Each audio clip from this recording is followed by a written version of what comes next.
Chapter 9 of the Enchanted Typewriter. This recording is in the public domain. The Enchanted Typewriter, by John Kendrick Bangs. Chapter 9 Sherlock Holmes Again.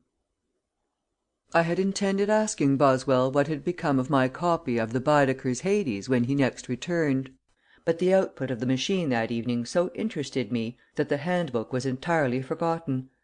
If there ever was a hero in this world who could compare with D'Artagnan in my estimation for sheer ability in a given line, that hero was Sherlock Holmes. With D'Artagnan and Holmes for my companions, I think I could pass the balance of my days in absolute contentment, no matter what woeful things might befall me. So it was that, when I next heard the tapping keys and dulcet bell of my enchanted typewriter, and, after listening intently for a moment, realized that my friend Boswell was making a copy of a Sherlock Holmes memoir thereon for his next Sunday's paper, all thought of the interesting little red book of the last meeting flew out of my head. I rose quickly from my couch at the first sounding of the gong. "Got a Holmes story, eh?" I said, walking to his side, and gazing eagerly over the spot where his shoulder should have been. "I have that, and it's a winner!" he replied, enthusiastically. "If you don't believe it, read it. I'll have it copied in about 2 minutes." "I'll do both," I said. "I believe all the Sherlock Holmes stories I read. It is so much pleasanter to believe them true. If they weren't true they wouldn't be so wonderful." With this I picked up the first page of the manuscript, and shortly after Boswell presented me with the balance, whereon I read the following extraordinary tale: A mystery solved. A wonderful achievement in ferreting, from advance sheets of memoirs I remember, by Sherlock Holmes, Esquire.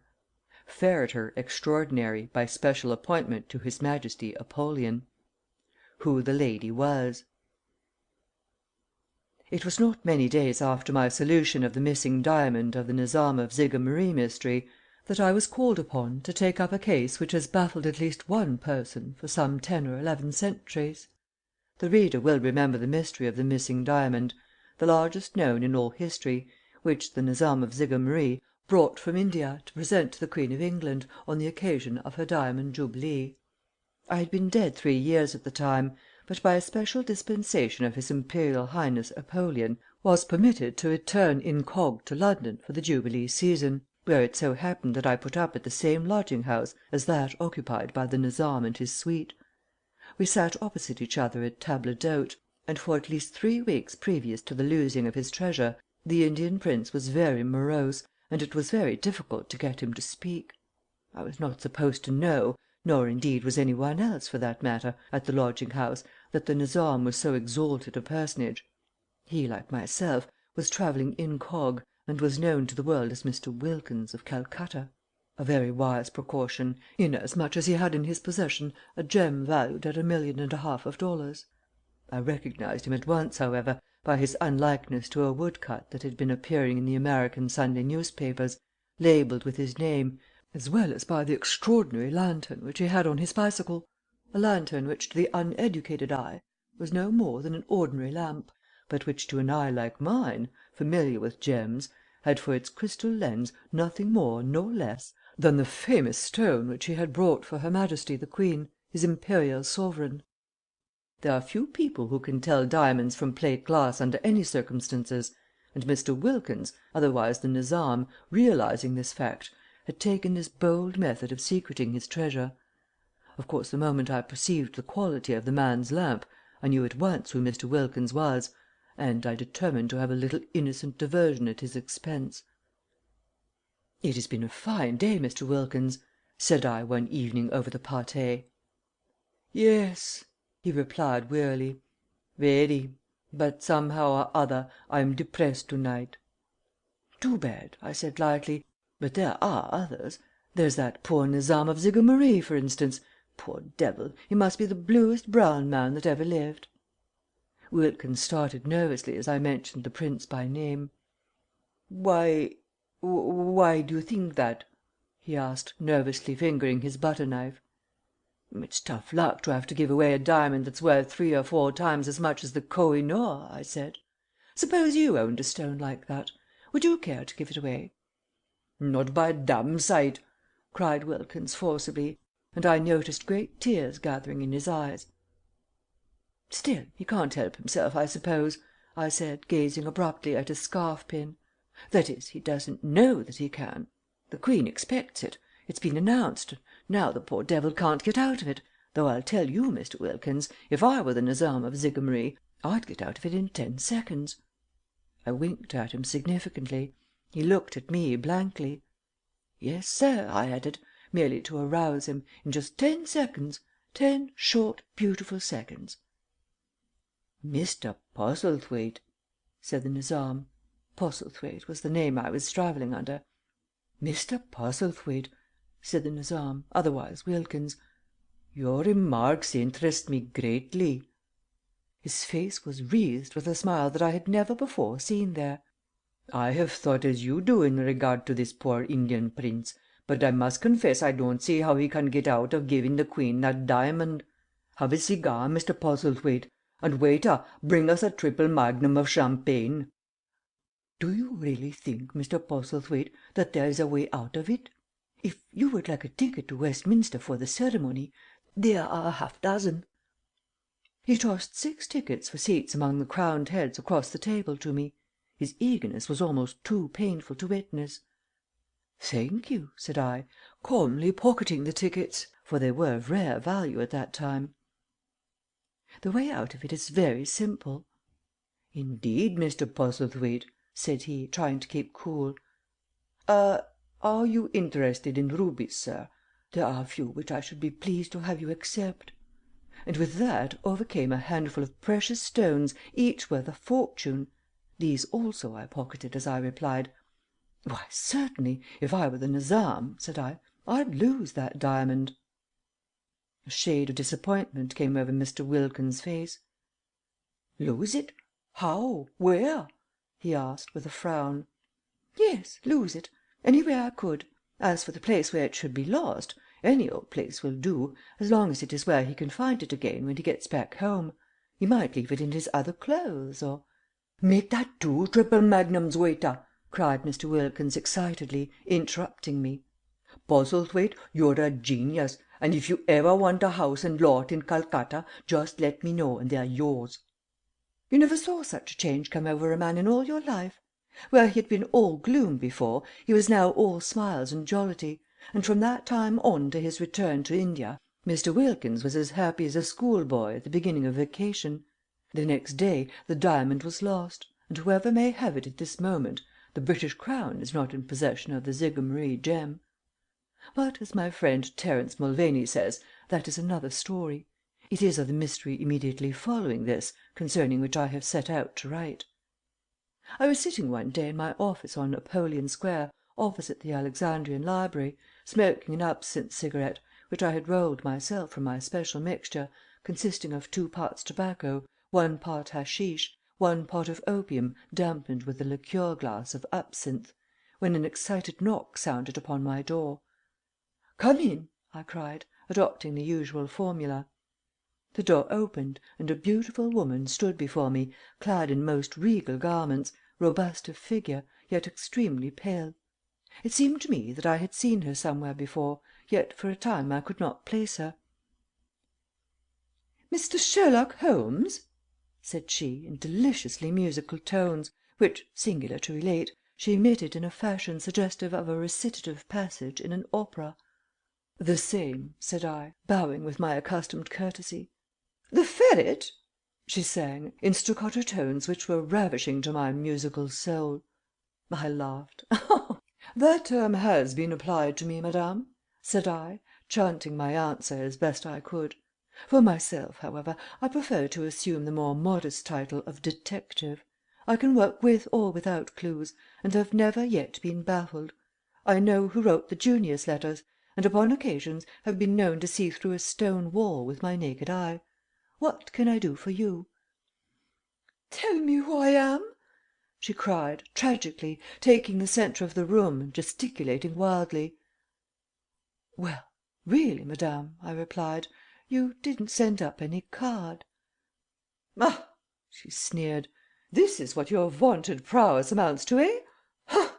Do you suppose if I had a card with my name on it, I'd have come to you to inquire who I am? I can read a card as well as you can, Mr. Sherlock Holmes." "Then, as I understand it, madame," I put in, "you have suddenly forgotten your identity and wish me to—" "Nothing of the sort. I have forgotten nothing. I never knew for certain who I am. I have an impression, but it is based only on hearsay evidence," she interrupted. For a moment I was fairly puzzled. Still, I did not wish to let her know this, and so, going behind my screen and taking a capsuleful of cocaine to steady my nerves, I gained a moment to think. Returning, I said: "This really is child's play for me, madame. It won't take more than a week to find out who you are, and possibly, if you have any clues at all to your identity, I may be able to solve this mystery in a day." "I have only 3," she answered, and taking a piece of swansdown, a lock of golden hair, and a pair of silver tinsel tights from her portmanteau, she handed them over to me. My first impulse was to ask the lady if she remembered the name of the asylum from which she had escaped, but I fortunately refrained from doing so, and she shortly left me, promising to return at the end of the week. For 3 days I puzzled over the clues. Swansdown, yellow hair, and a pair of silver tinsel tights, while very interesting, no doubt, at times, do not form a very solid basis for a theory establishing the identity of so regal a person as my visitor. My first impression was that she was a vaudeville artist, and that the exhibits she had left me were a part of her make-up. This I was forced to abandon shortly, because no woman with the voice of my visitor would sing in vaudeville. The more ambitious stage was her legitimate field, if not grand opera itself. At this point she returned to my office, and I of course reported progress. That is one of the most valuable things I learned while on earth. When you have done nothing, report progress. "I haven't quite succeeded as yet," said I, "but I am getting at it slowly. I do not, however, think it wise to acquaint you with my present notions until they are verified beyond peradventure. It might help me somewhat if you were to tell me who it is you think you are.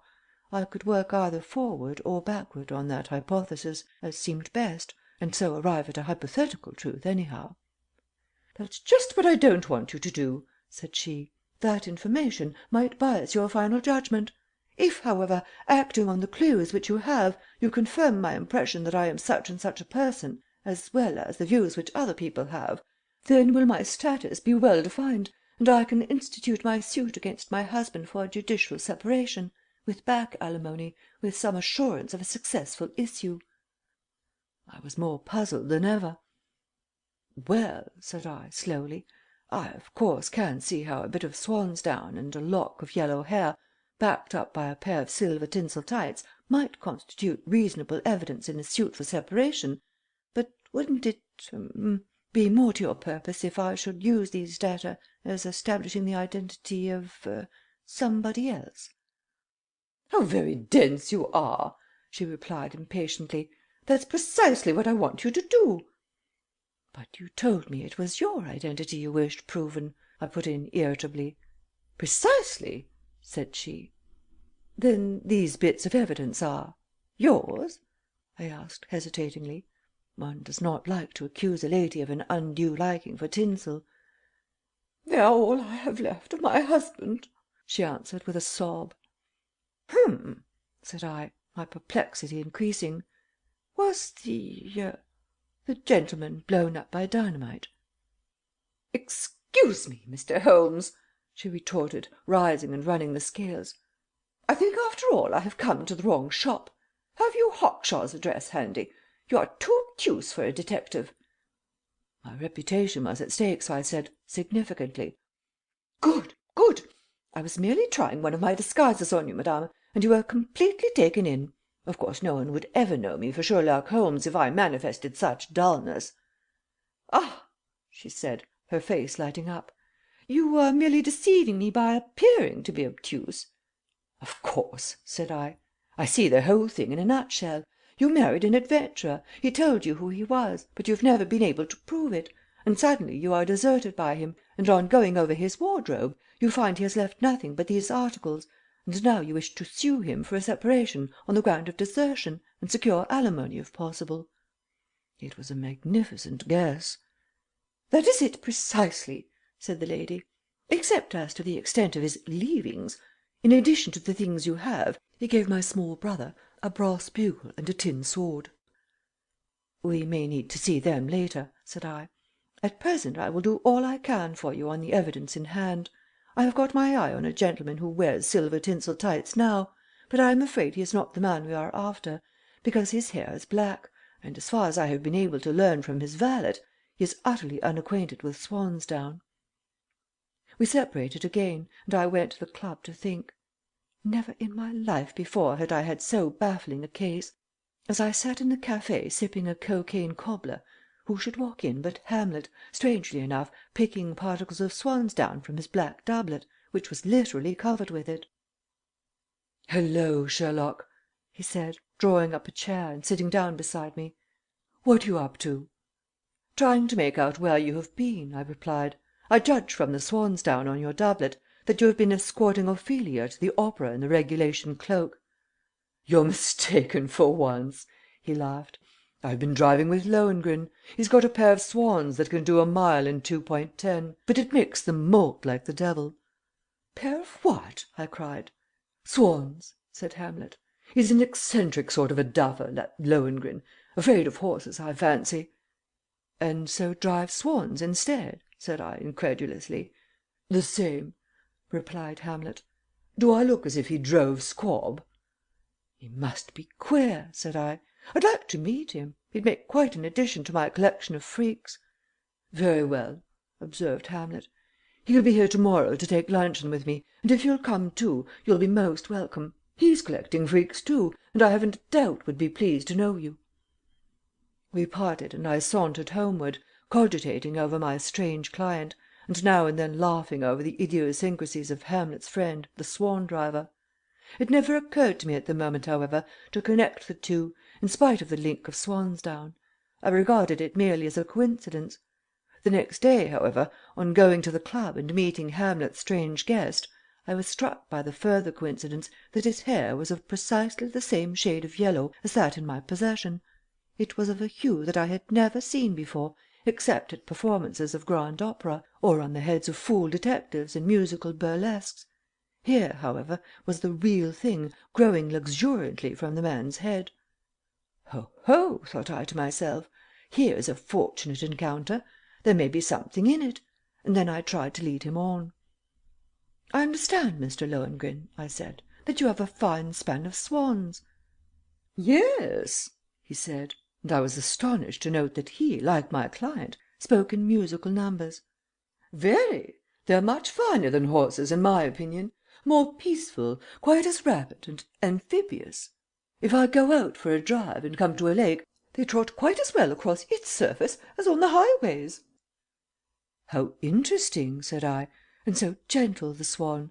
Your wife, I presume—" Hamlet kicked my shins under the table. "I think it will rain to morrow," he said, giving me a glance which if it said anything said shut up. "I think so too," said Lohengrin, a lowering look on his face. "If it doesn't, it will either snow or hail or be clear." And he gazed abstractedly out of the window. The kick and the man's confusion was sufficient proof. I was on the right track at last. Yet the evidence was unsatisfactory because merely circumstantial.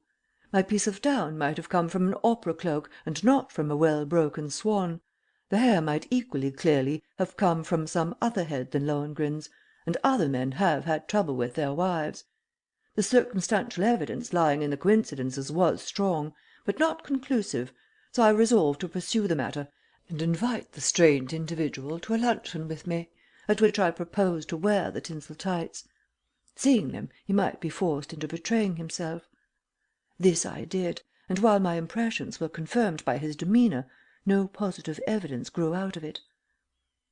"I'm hungry as a bear," he said, as I entered the club, clad in a long, heavy ulster, reaching from my shoulders to the ground, so that the tights were not visible.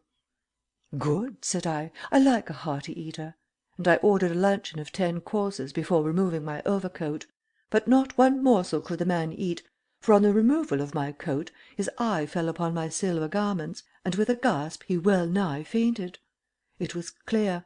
He recognized them and was afraid, and in consequence lost his appetite. But he was game, and tried to laugh it off. "Silver man, I see," he said, nervously, smiling. "No," said I, taking the lock of golden hair from my pocket and dangling it before him. "Bimetallist." His jaw dropped in dismay, but recovering himself instantly, he put up a fairly good fight. "It is strange, Mr. Lohengrin," said I, "that in the 3 years I have been here I've never seen you before." "I've been very quiet," he said. "Fact is, I've had my reasons, Mr. Holmes, for preferring the life of a hermit. A youthful indiscretion, sir, has made me fear to face the world. There was nothing wrong about it, save that it was a folly, and I have been anxious in these days of newspapers to avoid any possible revival of what might, in some eyes, seem scandalous." I felt sorry for him, but my duty was clear. Here was my man, but how to gain direct proof was still beyond me. No further admissions could be got out of him, and we soon parted. 2 days later the lady called, and again I reported progress. "It needs but one thing, madame, to convince me that I have found your husband," said I. "I have found a man who might be connected with Swansdown, from whose luxuriant curls might have come this tow-coloured lock, and who might have worn the silver tinsel tights. Yet it is all might, and no certainty." "I will bring my small brother's bugle and the tin sword," said she. "The sword has certain properties which may induce him to confess. My brother tells me that if he simply shakes it at a cat, the cat falls dead." "Do so," said I, "and I will try it on him. If he recognizes the sword and remembers its properties when I attempt to brandish it at him, he'll be forced to confess, though it would be awkward if he's the wrong man and the sword should work on him as it does on the cat." The next day I was in possession of the famous toy. It was not very long, and rather more suggestive of a pancake turner than a sword, but it was a terror. I tested its qualities on a swarm of gnats in my room, and the moment I shook it at them they fluttered to the ground as dead as doornails. "I'll have to be careful of this weapon," I thought. "It would be terrible if I should brandish it at a motorman trying to get one of the Gehenna Traction Company's cable cars to stop, and he should drop dead at his post." All was now ready for the demonstration. Fortunately the following Saturday night was club night at the House Boat, and we were all expected to come in costume. For dramatic effect I wore a yellow wig, a helmet, the silver tinsel tights, and a doublet to match, with the brass bugle and the tin sword properly slung about my person. I looked stunning, even if I do say it, and much to my surprise several people mistook me for the man I was after. Another link in the chain. Even the public unconsciously recognized the value of my deductions. They called me Lohengrin. And of course it all happened as I expected. It always does. Lohengrin came into the Assembly Room 5 minutes after I did, and was visibly annoyed at my make-up. "This is a great liberty," said he, grasping the hilt of his sword, but I answered by blowing the bugle at him, at which he turned livid and fell back. He had recognized its soft cadence.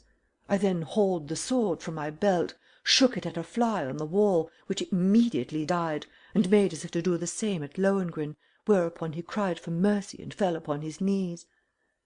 "Turn that infernal thing the other way!" he shrieked. "Ah!" said I, lowering my arm, "then you know its properties?"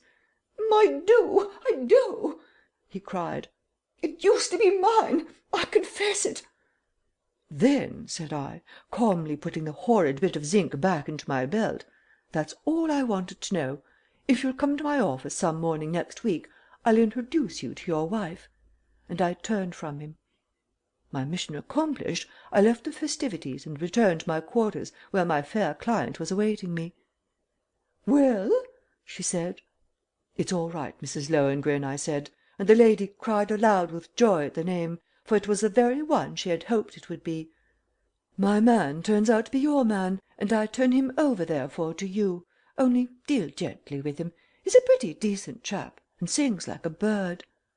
Whereon I presented her with my bill for 5,000 oboli, which she paid without a murmur, as was entirely proper that she should, for upon the evidence which I had secured, the fair plaintiff, in the suit for separation of Elsa versus Lohengrin on the ground of desertion and non support, obtained her decree, with back alimony of 25% of Lohengrin's income for a trifle over 1,500 years.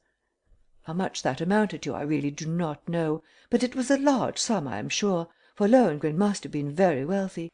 He couldn't have afforded to dress in solid silver tinsel tights if he had been otherwise. I had the tights assayed before returning them to their owner, and even in a country where free coinage of tights is looked upon askance, they could not be duplicated for less than $850 at a ratio of 32 to 1. Chapter 10.